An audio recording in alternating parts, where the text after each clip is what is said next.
Hey there, practice of the practice community. Are you ready to take your private practice to the next level? Then mark your calendars for September 16th through 19th, 2024, because Level Up Week is back and bigger than ever. Insert rocket emoji here. Join us for 4 days of live webinars, interactive panels, and exclusive resources tailored just for counselors, therapists, and private practice owners. Whether you're looking to fill your caseload, hire your first clinician, or scale your group practice, we've got you covered. This is your chance to level up while others give up. Don't miss out on this game-changing event. Register now at practiceofthepractice.com/level up and get ready to transform your practice. Remember, September 16th through 19th, Level Up Week, your ticket to practice success. Register today and let's level up together. Practiceofthepractice.com/level up.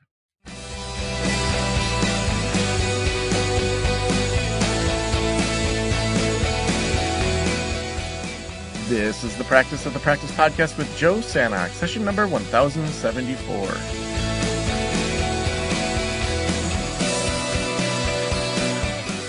I'm Joe Sanok, your host, and welcome to the Practice of the Practice podcast. We are so amped up and excited about next week. Monday kicks off Level Up Week. Now, we do this twice a year. Next year, we're actually going to be doing the Group Practice Boss Conference in May in place of Level Up Week. We'll be doing some other trainings, but that's going to be in May here in Traverse City, Michigan. So that's going to be exciting. We'll be sharing more about that in the future after Level Up Week. But Level Up Week, it's in just 6 days. So it kicks off on September 16th. 4 days of live webinars where you can dig into every phase of practice. So if you're in solo practice, maybe you've been in solo practice a while and you've kind of plateaued and you're not sure what to do next. We've got some webinars, we've got some panels, we've got things for you. If you're just getting started, we've got some trainings for you as well. Maybe you're moving into starting a group practice. That's a big area of growth where people are as full as they want to be. They know there's potential to add people, but they just don't know how to do it. Should I do W-2 or 1099? How should I think through that sort of thing? And then we have our group practice. If you're already rocking out group practice, we have some trainings and panels for you as well. All those details are over at practiceofthepractice.com/level up. Again, that's practiceofthepractice.com/level up. As well, all of our membership communities open up for you to join on Monday. So we've got the live webinars, and if you are ready to join our communities, Next Level Practice, Group Practice Launch, and Group Practice Boss, all their doors open next week. So that's all over at practiceofpractice.com/level up, where you can read all about all of that. So right around the corner, so excited. There are so many things that we're learning and doing, especially in the space of IT. For me personally, just AI has been a really interesting thing lately. And, we just in episode 1068 talked about leadership and AI. And so we're going to be doing some more digging in today around AI as well, and technology and things to think about. And Nathan Whittacre is joining us. Nathan is the CEO of Stimulus Technologies, and he's not your typical tech enthusiast. He's a visionary leader who spent his life at the forefront of technological innovation and entrepreneurship. With a career spanning over 3 decades, Nathan has established himself as a trusted advisor, mentor, and thought leader in the technology field. Driven to bring technology success to all businesses, he authored the CEO's Digital Survival Guide, a practical handbook to navigating the future. Nathan, welcome to the Practice the Practice podcast. Thanks, Joe, for having me on. It's great to be here. Yeah. Have you always been into technology, or was that, 3 decades? You probably started pretty early in your life. Like, what drew you into technology at first? Honestly, it's my whole life. We got our first home computer when I was 4 years old, and my brother and I would spend hours trying to figure out how to get games on it. It was an Atari 800 XL, and to use it, we'd have to learn basic programming language. So even, like at a very young age, I was experimenting around on computers. As a teenager, I ran a bulletin board service. And eventually, with my brother and my dad, founded this company when I was 17 years old. So been in the Wow. business for a long time. Yeah, so you've seen some things change. If you started that when you're 17, holy cow, incredible. So, when you think about even just the last, say, 5 years, that seems, in years, a lot can shift, but in technology, that's like, lifetimes. What have you seen shift in the last 5 years or so in regards to technology and how business owners in particular are using technology? I think there's been three major shifts in technology in the last 5 years. The first one is the obvious one, which is COVID. Sent a lot of people home, and we had to figure out how to get people to work in a remote and or hybrid work environment very quickly. Some companies were well prepared for it, and other companies really struggled with it. So that's been the big shift, I think, is how do we continue that, allowing people to work wherever and whenever they want to. And that leads into the second point, which is the cybersecurity trends that have shifted a lot because of that. Previously as a company, we would, protect a infrastructure, an office infrastructure with firewalls and, security devices and things like that. But now when everybody leaves the office with their data and their devices, it means that we have to protect these devices wherever they're at. And so that's a big shift in cybersecurity for us.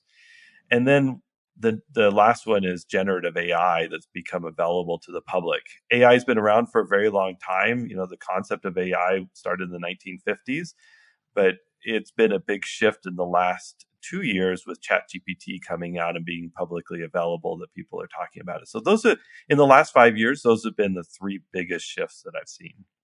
Mm. Yeah, let's talk a little bit about AI because that's where I'm getting the most questions, and I think that there's a lot of opportunity. There's also a lot of fear. Let's just start with what scares you about AI. I think it goes to the cybersecurity side of things. Hackers are using AI to do nefarious things. The type of attacks that we're seeing on individuals and companies are becoming increasingly sophisticated because AI can do so much more work to gather information about individuals and then generate very good like phishing emails, social engineering attacks on companies or individuals. Deep fakes are a big concern that you could imitate, somebody's personality and voice and everything about them. So it's definitely an issue from a cybersecurity standpoint that we have to be really concerned about, both individually and I think as a society. Also, the implications of data sharing. I think people, when ChatGPT came out, started putting a lot of private, data into that. And in healthcare, we have to worry about HIPAA and personally identifiable information. And they were dumping that type of data in, asking it to generate notes and letters and things like that, and not realizing that that these AI systems could be learning off of that data and then resharing it with other people. So, two big concerns for me on both sides of that. Yeah. And so when you think about therapists in particular, the biggest areas we see people using AI is, blog posts, maybe planning some social media posts. But most therapists, I would say at this point, aren't really using AI effectively to help grow their business. What are opportunities or things that you see that are just like low hanging fruit that people with very little technology skills could be using AI to better run their business, with their marketing, with client management? Like where should they be considering using AI? Maybe where shouldn't they be using AI? I think, it's interesting. I had a seminar yesterday that I attended on AI. And just like you said, I think a lot of people really want to figure out and use AI inside their companies or, practices. And the issue is they try it once and they're not getting the exact results that they expect, and a lot of that has to do with prompt engineering and asking it to do the right things. And I heard something recently that I agree with 100%, that these generative AI systems like ChatGPT or Microsoft Copilot, they're like a very eager intern. They're very excited to help us out with what we ask them to do, but you can't expect it to be an expert on the domain. So let's say you want to write a blog post or put some marketing materials together with it. With an intern, you're not going to go out and tell the intern, "Hey, write me a blog post on this, complex topic." You're going to have to, help it through that process. And it's the same, that's what you have to do with AI is help train it so that it understands your voice, your knowledge, and then it will generate amazing things, but it's not going to do it without a lot of help and assistance. I love that idea of thinking of it as an intern that probably needs some training, needs some double checking. I think that shifts it from, oh, it's this big, scary expert that's going to take everything over, which who knows, maybe it will, but that's probably bigger than you or I could handle, in regards to For sure. stopping that. But that idea of thinking of it as an intern. So what would you say are some best practices with AI in regards to why don't we start with how to use it? Like when you're doing prompts, when you're thinking about AI fueled like apps, what are just some of the best practices that people need to know about? I think when you're developing a prompt, first you have to start off with a problem that you're trying to solve, and think of the end in mind. As we often say in business. So let's say you're attempting to you want to work on some advertising. Maybe I heard in your intro you have some webinars or clinics coming up, and you want to develop a social media post surrounding those. So that's your end in mind, is to get people to register for that clinic. And so you're going to tell the AI system, say you are now a marketing expert for my private clinic, and in the goal of this article or the social media post, we are going to try to get people to click on the registration link to sign up for this clinic. And part of this post is we're going to provide them a little bit of information about what it is. And this is the information that we're going to be sharing. And I want you to write a 100-word social media post that will encourage people to sign up for this clinic. So you're telling it who it is, you're telling it what the end goal is, and then you're providing some information that it's going to include in that post. And then what it will do is it'll take all its knowledge, like you said, it's this giant knowledge base. It will take all that and use that information to generate that result that you specifically asked it to as a social media marketing expert. And that's how you prompt engineer to get it to give you the results that you want it to. So really starting with, this is how I want you to think, this is what I want you to do, and then from there kind of having your prompts go from there. Another thing I've heard, and tell me what you think about this, is to kind of do regular check-ins with it to say, like, tell me back how you're going to think through this problem. So then you can kind of catch assumptions earlier on rather than, be at the end when you're getting a blog post and it's like, oh man, the starting assumption was different. Like, would you agree with that? And what would you add to that? Yeah, 100%. So it is conversational. You can ask it, the details. I like that a lot. You can also ask it to ask you additional questions too. So have it interview you, again, say you're a social media expert, interview me on what I need to generate this information. So it will start asking you for additional information, and it will use that to generate the prompt and information correctly. So yeah, you can ask it to double check it. You can ask it to where it sourced that information or how it came to those conclusions. And if it can't give you sources, like if you can get ChatGPT to generate words in people's mouths. So you want to make sure that you understand where it's getting its data from and how it's doing it. But then ask it to ask you some questions to better understand where you're trying to accomplish, what you're trying to accomplish with the request. Mm.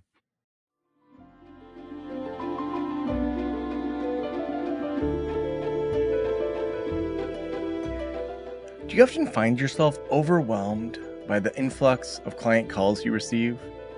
Receptionists are expensive, but you can't afford to let your patients go to voicemail. You care for your clients, so you try to phone them back, but more often than not, it's too late. They've gone to another practice. When you partner with Well Received, you capture every opportunity. Your calls are answered by professional medical receptionists 24/7, and they can support you with more than just message taking.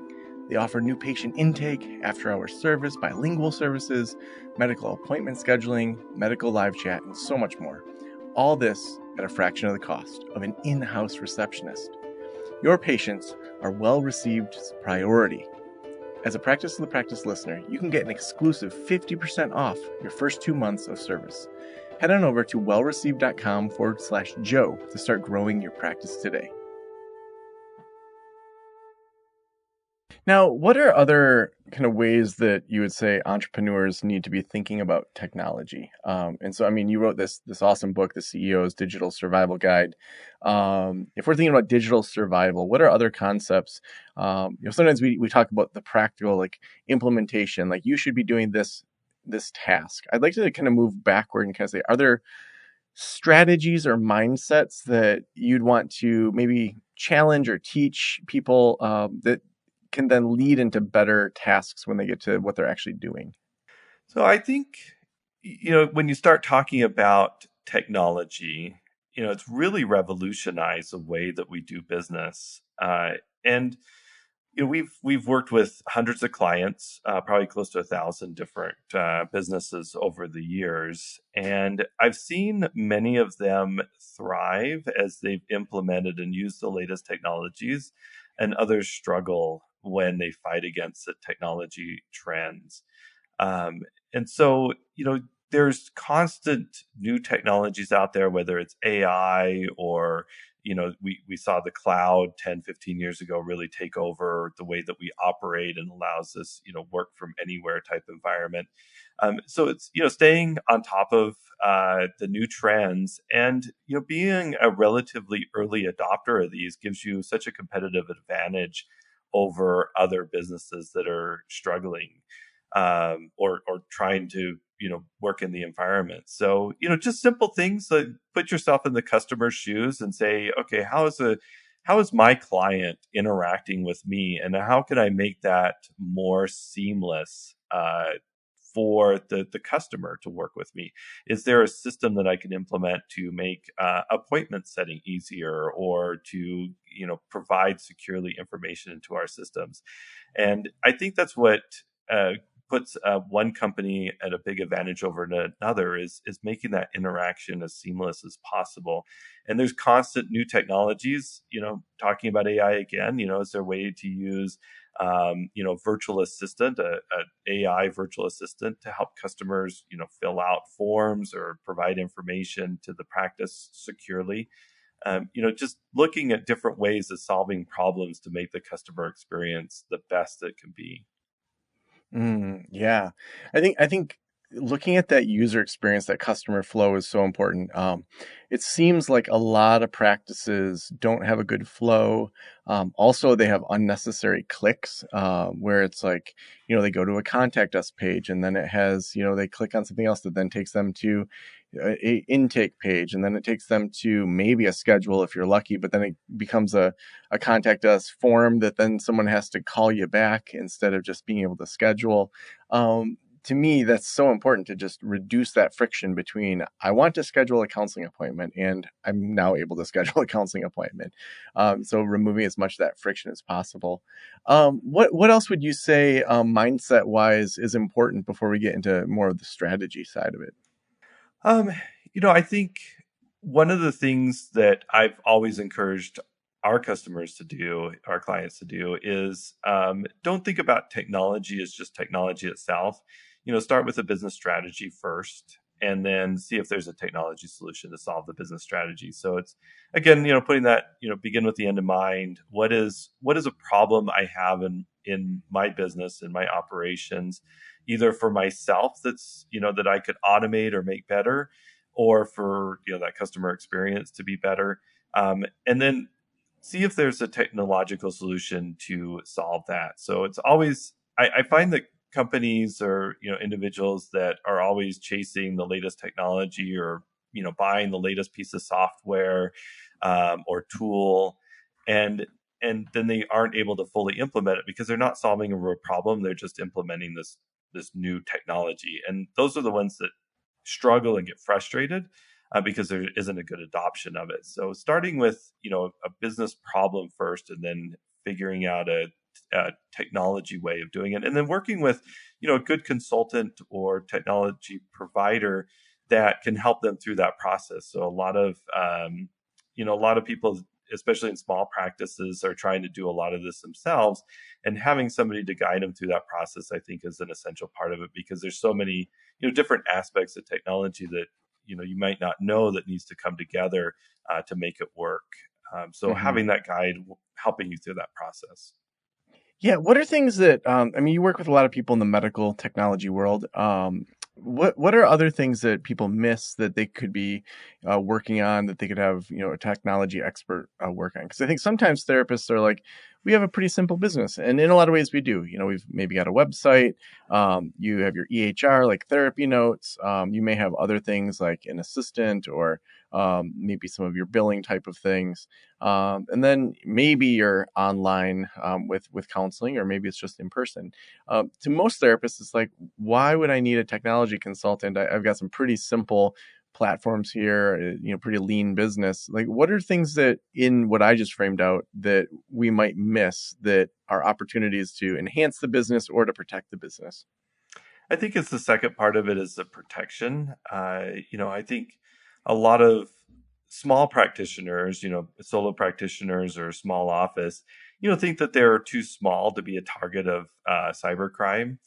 And a lot of these cyber criminals are going after individuals that have little protection to get that personally identifiable information or the healthcare information and sell it on the dark web. And so making sure that even if your EHR system is protecting that data, you might have accidentally downloaded, let's say, a PDF file onto your local desktop that has that the confidential record and with some identifiable information. And so it's really important to protect all your systems and ensuring that you don't have any vulnerabilities there, because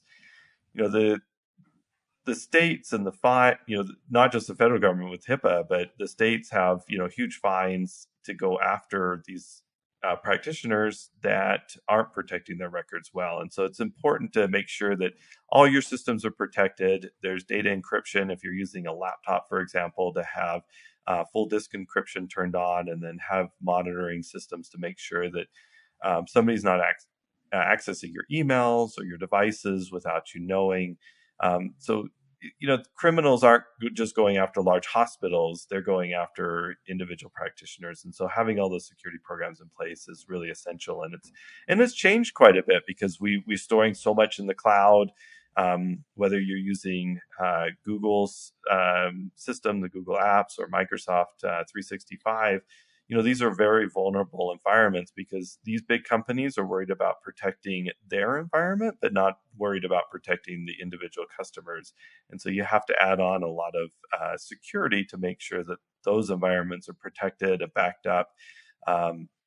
Because your cloud data can get erased just as easily as a hard drive crash, or the data being erased off of your device, or ransomware. So protecting all your systems is really important. The other thing I would say, and we just learned this in a different industry, with you might have heard of the national outage of the CDK with automotive industry that took 15,000 car dealerships out for almost 30 days. And as you move to the cloud, the problem is you're relying on another provider to hold your data and keep it secure. And there's a possibility that that cloud provider could also get attacked and hacked, and they could be down for an extended period of time. So, having some type of backup system, a backup way that you can get access to your data if your primary provider goes down, I think is essential, whether it's printed paper notes that you keep securely, or have the data backed up on your own device, and have that secure and backed up is essential. So don't have full confidence in your service providers all the time, because we just experienced it in the automotive industry, that it took down a lot of people and cost a lot of businesses a lot of money. because they couldn't provide services for almost 30 days. Wow. So with all this, how do you not just like feel like the world's going to end? Like, I mean, I feel like there's a lot of this that can feel like it's so outside of our control. There's all these hackers trying things. We do our best with having, good EHRs, good protections. We hope that the businesses are doing like what they're supposed to be doing. Like, how do you not just feel like you're become a doomsday prepper? I sleep pretty well at night, most nights, knowing that we have a lot of protections in place. I mean, as a managed IT service provider ourselves, we are under attack. We're one of the industries that hackers want to get access to because we have connections into our clients' networks. And so there's so many protections that we have to put in place, too.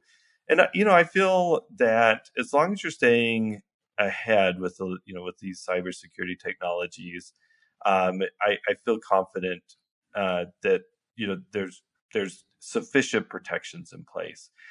What we find in most of these hacks is these companies, even though they appeared on the outside to be doing all the right things, that they really weren't on the inside.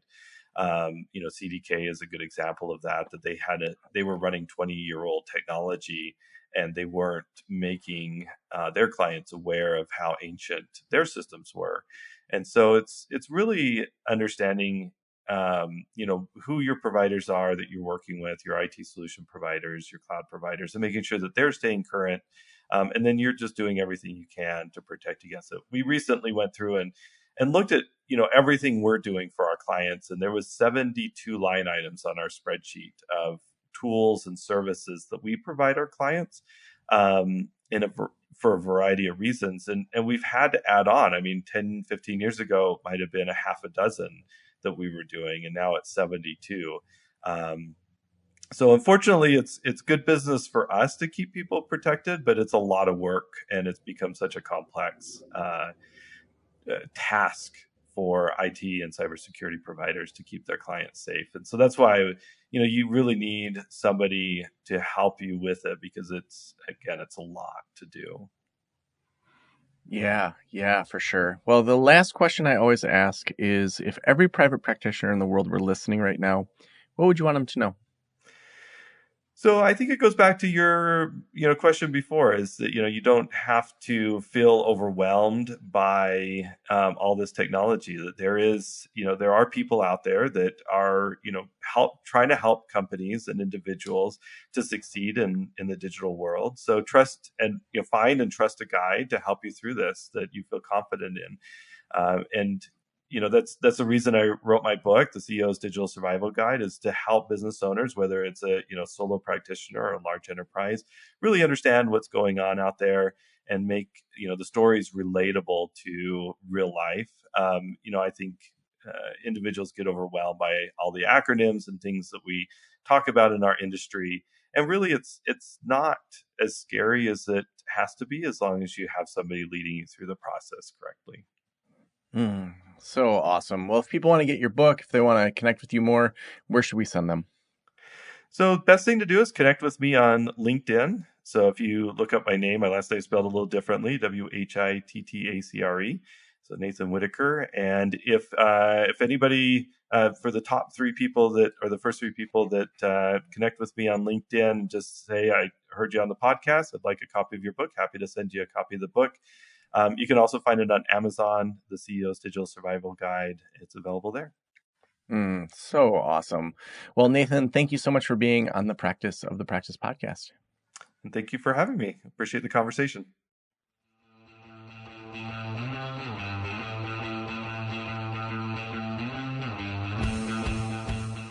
Whenever it comes to, I was going to say, when it comes to digital and security and, technology, it brings up all these things. But so often, as I'm doing these shows 6 or 7 days a week, like, oh man, there's so many best practices that I'm learning that it's like, oh, just to like keep it all organized. Like, oh my gosh, like a lot to do, you know, when you're learning this stuff. And you're probably listening to quite a few of these podcasts every single week too. You know, set aside some time to be working on your business. For me, I schedule out time to do specific tasks within the business to make sure I don't just let it go. As right now, I'm in the middle of launching another LLC that's more in the real estate investing world. And, you know, there's time I set aside to specifically learn about that. And there's time that I set aside to work on that. And to, you know, set up that new business and to kind of think through different things. So as you're doing whatever your next big thing is, like set that time aside and make sure you get it done. Also, if you're looking at optimizing your business, there is not a better way to do it than to outsource your phone calls. And so Well Received is the place to go if you want to capture every single phone call that comes through. Your calls, like if you miss a call, think about, even if you're charging $100 a session and someone comes 12 times, that's $1,200 in missed money that would be coming into your practice. You know, they're probably going to just call through and, you know, just go through clinician after clinician, and whoever answers and gets them in is going to get that client. Well Received helps you with new patient intakes, after hours billing. They have bilingual services. They help with the scheduling, live medical chat, all sorts of things. The patients become the priority when you work with Well Received. You're also going to get 50% off your first 3 months when you head on over to wellreceived.com/Joe. And that's Well Received, that's with a D at the end, wellreceived.com/Joe to get your practice growing today. Thank you so much for letting me into your ears and into your brain. Have a great day. I'll talk to you soon. Special thanks to the band Silence is Sexy for that intro music, and this podcast is designed to provide accurate and authoritative information in regard to the subject matter covered. It is given with the understanding that neither the host, the producers, the publishers, or guests are rendering legal, accounting, clinical, or other professional information. If you want a professional, you should find one.